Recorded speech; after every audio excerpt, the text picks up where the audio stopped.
So నాకు అనిపించింది ఆ రోజుల్లో వాళ్ళు ఏ రకంగా కట్టారో, ఏ రకంగా వాళ్ళు డెసిషన్ మేకింగ్ తీసుకున్నారు అనేది నాకు అది ఉంటూనే ఉండేది. బట్ లేటర్ ఆన్ స్టేజ్ నేను ముందు ఒక I have to prove my self that I can complete one temple. So నాకు నేను ఆఫ్టర్ స్వామీజీ గారితో నుంచి నేను ప్రాజెక్టు హ్యాండ్ ఓవర్ చేసిన తర్వాత యాదాద్రి వచ్చేటప్పుడు అంటే చాలామంది యూనో వాళ్ళకి తెలియదు, ఆనంద్ సాయి కనపడలేదు, ఒక 3 years ఎక్కడ ఉన్నాడో తెలియదు అనేదే ఉండేదండి. ఫిలిం ఇండస్ట్రీ అంటే మీకు ఎప్పుడు ఒక పేపర్లో ఒక న్యూస్ ఉంటుంది, లేదు పేపర్లో న్యూస్ లేదంటే ఈజ్ అవుట్డేటెడ్ అనేసి, that is the thing. So అందరికీ ఏమనిపించిందంటే ఆనంద్ సినిమా నుంచి డైరెక్ట్గా యాదాద్రి వస్తున్నారు చేస్తున్నారు అనుకుంటారు. So it's not like that. యాదాద్రికి అదొక నాకు దాని ముందు ఒక దేవుడు యాదాద్రికి రావడానికి నరసింహస్వామి స్వామీజీ దగ్గర పంపించారు, ఆయన దగ్గర నేర్చుకున్నాను, ఆ రకంగా నేను వచ్చాను. ఇట్స్ నాట్ అంటే ఈజీ అని కాదండి ఈ ప్రాజెక్ట్ చేయడం, టెంపుల్ కట్టడం అనేది. ఒకటి అంటారు అందరూ మన ఏముంది డ్రాయింగ్ అట్లా కాదండి, దానికి మనం చాలా పద్ధతిగా నియమంగా ఉండాలి. సార్ అదే అంటున్నాను, నియమ నిబద్ధతతో ఉంటే మీరు ఎదర్ యాదగిరి టెంపుల్ అప్పుడు కానీ లేదా చిన్నజీర స్వామి వారి ఆ ప్రాజెక్ట్ అప్పుడు కానీ నిజంగా నాన్ వెజ్ కానీ లేదు, ఏం లేదు, మీకు ఆ థింకింగ్ రాదండి. ఫస్ట్ మీరు రోజు వెళ్ళేది టెంపుల్కే, వీ డోంట్ నేనుగా మానేస్తాను, నేను మానలేదు, అట్లాగే అది it went off like that. Because everyday మనకి ప్రసాదాలు తినే చాలా రోజులు సంవత్సరాలు నేను జరిపాను. సో యాదగిరి వచ్చేటప్పుడు కూడా నాకు దట్ డిసిప్లైన్ అనేది నాకు, ఎందుకంటే ప్రాజెక్టు డిజైన్ చేసేటప్పుడే సీఎం గారు ఒకటే అన్నారు, సాయి నువ్వు ఎట్లా అనుకుంటున్నావు, నువ్వు అనుకున్నట్టు మీరు చేయండి, అదేలాగా ప్రతిదీ కూడా ఒకసారి స్వామీజీ గారు మీ స్వామీజీతో కూర్చోండి చేయండి. సో నేను ఎవ్రీ టైం నేను స్వామీజీ గారితో కూర్చుంటాను. సో స్వామీజీ గారు ఒక ఇన్పుట్ లేకుండా ఒక టెంపుల్ రాదండి. Is very knowledgeable. అంటే నాకు ఒక స్థపతి అంటే ఐ కాన్ పేరు చెప్పలేను, ఈజ్ అ వెరీ పాపులర్ స్థపతి. ఆయన ఒక బుక్ రాసుకొని తీసుకొచ్చారు స్వామీజీ దగ్గరికి, మంగళ శాసనం గురించి. ఆయన ఇట్లా పేజ్ ఇట్లా సెంటర్ పేజీలో ఓపెన్ చేసి దాంట్లో ఉన్న తప్పుని చెప్పాడు ఆయన. మీరు ఎందుకు ఇవన్నీ రాస్తారు, ఇట్లా డోంట్ రాంగ్ గైడెన్స్ చేయొద్దని. ఉన్నాయి కదా మన హిస్టరీలో ఒక గుడికి ఒక చరిత్ర ఉంది, మళ్ళీ కొత్తగా మీరేం రాస్తారు, అది రాసి అని ఇట్లా తీసి చెప్పారు ఆయన. సో ఆయన అంత నాలెడ్జబుల్ పర్సన్. సో నాకు ఇట్లాంటివి నేను చాలా స్వామీజీ గారితో చూస్తూ ఉంటాను. సో అందువల్ల నాకేంటంటే యాదగిరిగుట్టకు వచ్చేటప్పటికి చాలామంది చెప్పేవాళ్ళు చాలామంది ఉన్నారు. అంటే నేను న్యూస్లో చూశాను, కొంతమంది నాకు అంటే కొంతమంది స్థపతులు కూడా నాకు ఎగ్నిస్ట్గా పనిచేశారు. అంటే వాళ్ళు కూడా ఆనంద్ సాయికి ఎట్లా ఇస్తారు, మేమందరం ఉన్నాం కదా అనేది ఇది ఉండేది. బట్ ఐఎమ్ ఎట్లా తీసుకున్నా కూడా నాతో ఒక స్థపతి గారే పనిచేశారు, సుందరరాజంగా స్థపతి గారు. స్వామీజీ గారు చూస్ చేసి ఒక వైష్ణవుడు అతన్నే నాకు పరిచయం చేశారు. అతన్ని మనం యాదగిరిగుట్ట టెంపుల్ డెవలప్మెంట్లో అడ్వైజర్గా పెట్టాము. తర్వాత నేను నా గురువుగా రఘురామ పాత్రను కూడా తీసుకొచ్చి నేను కమిటీ చైర్మన్గా పెట్టాను. నేను ఇట్లాగా స్థపతులకని ఒక కమిటీ ఉంది. ఒక ఆనంద్ సాయి ఒక గీత గీస్తే అది ఇమ్మీడియట్గా వెళ్ళదు, దాన్ని స్క్రూటినీస్ అన్నీ ఉంటుంది. సో ఇది కరెక్ట్గా ఉందా లేదని. బట్ నాకేంటంటే అప్పుడు ఉన్న ఒక ఎక్స్పీరియన్స్ నాకు బాగా వెళ్ళిపోయింది. బట్ ఈ కాంట్రవర్సీ వినేటప్పుడు నేను దాని గురించి I'm not a person read papers.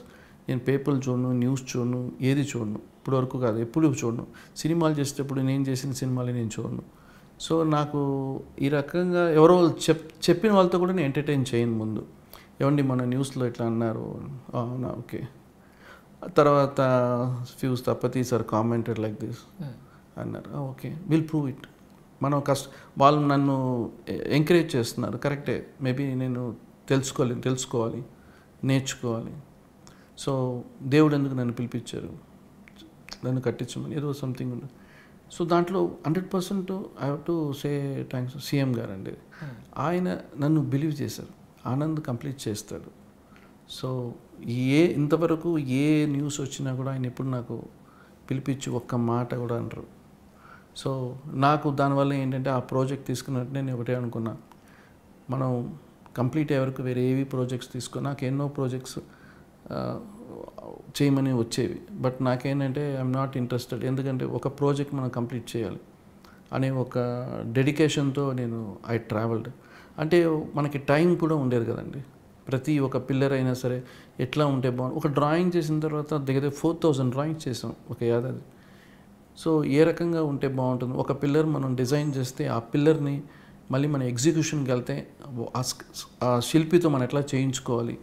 So ఎవరు ప్రాపర్గా ఆ శిల్పి చెక్కుతాడు అది, అండ్ సైట్కి వెళ్ళాలి, అంటే ఆలగడ్డకి వెళ్ళాలి, అక్కడే వెళ్ళి చూడాలి, చెన్నైలో మహాబలిపురం వెళ్ళాలి, తిరుచి వెళ్ళాలి, ఇట్లా డిఫరెంట్ ప్లేస్కి నాకు ట్రావెల్, ఆ శిల్పులతో కూర్చోవడం. అండ్ మనకు కూడా శిల్పులు చాలా తక్కువే ఉన్నారు ముందులాగా. అంటే మోస్ట్ ఆఫ్ శిల్పులు వర్క్ ఫ్రమ్ తమిళనాడు. సో వాళ్ళకి ఏంటంటే ఆ జనరేషన్గా తమిళనాడు ఎక్కువగా గుళ్ళు కడుతుంటారు కాబట్టి అక్కడ ఒక ఉందండి. బట్ ఇక్కడ మనకు చాలా తక్కువ.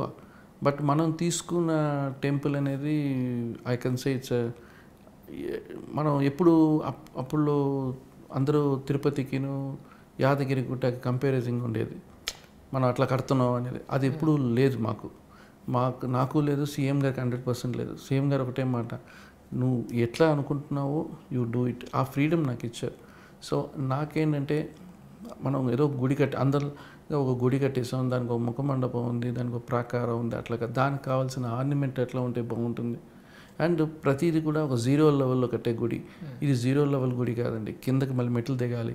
సో ఏ రకంగా మనం డిజైన్ చేయాలి, అక్కడున్న చిన్న ఆ 4.5 ఏకర్స్లో మనం కట్టాలంటే పైకి ట్రక్కులు వెళ్ళవు, ఒక పక్క వర్క్ జరిగితే ఇంత డిఫికల్టీస్ వీ హ్యాండిల్డ్. అంటే ఏడిచిన రోజులు ఉన్నాయి. అండ్ మీటింగ్స్లో ఎన్నో మీటింగ్స్ మేమందరూ కమిటీ పెట్టారు. ఇవాళ గుడి అయిపోయింది, బట్ దాని behind it's very big story. So no one knows that story, we only know. Because ఒక వర్షం వస్తే అంత డిస్టర్బ్ అయిపోతుంది, మరి పైకి వెళ్ళదు, ట్రక్స్ వెళ్ళవు, అక్కడ శిల్పి పని జరగాలి, ఒక సివిల్ వర్క్ జరగాలి.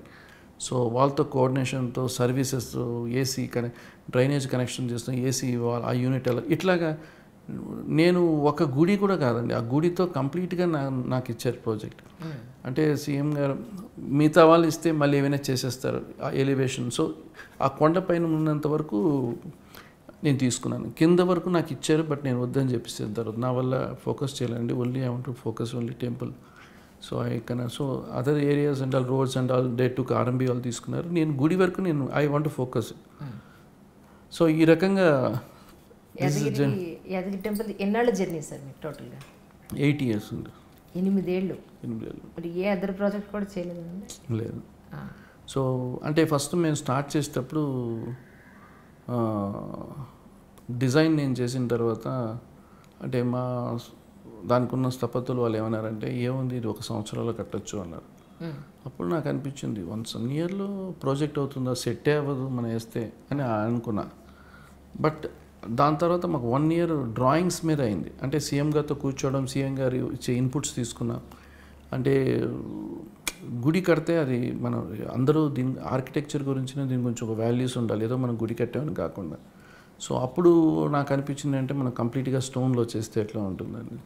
సో తంజావూరు టెంపుల్ చూసిన తర్వాత నాకు అనిపించింది. సో ఆ రకంగా సీఎం గారు చెప్పడం, ఆయన కూడా బాగుంది, మీరు చేయండి, నేచురల్ మెథడ్తో చేయండి, సున్నంతో చేయండి, మీరు సిమెంట్ వాడొద్దని. ఈ రకంగా ఎన్నో మీటింగ్స్ చేసి అది చేయగలమా లేదా, ఆ గోపురాలు ఒక లోడ్ మనకి తీసుకుంటుందా, దానికి ఎట్లాగా స్ట్రక్చరల్ డిజైనింగ్ చేయాలి, దానికి ఎవరు అంటే దాంట్లో NITతో JNTU వీళ్ళందరూ ఇన్వాల్వ్ చేసాం. సో ఒక గోపురం, మహారాజు గోపురం మీరు తీసుకుంటే around 13,000 tons of weight total గోపురం. సో ఆ గోపురం అంతా 13,000 అంటే మనం దగ్గర 20,000 tonsకి డిజైన్ చేసాం. సో ఎవ్రీథింగ్ స్ట్రక్చరల్గా ఎంత ఫీజిబుల్ ఉంటుంది, స్టోన్స్ మన పైకి ఎట్లా తీసుకొస్తాం, ఎక్కడెక్కడ, ఇట్లా it's lot of technical detailing we had a discussion.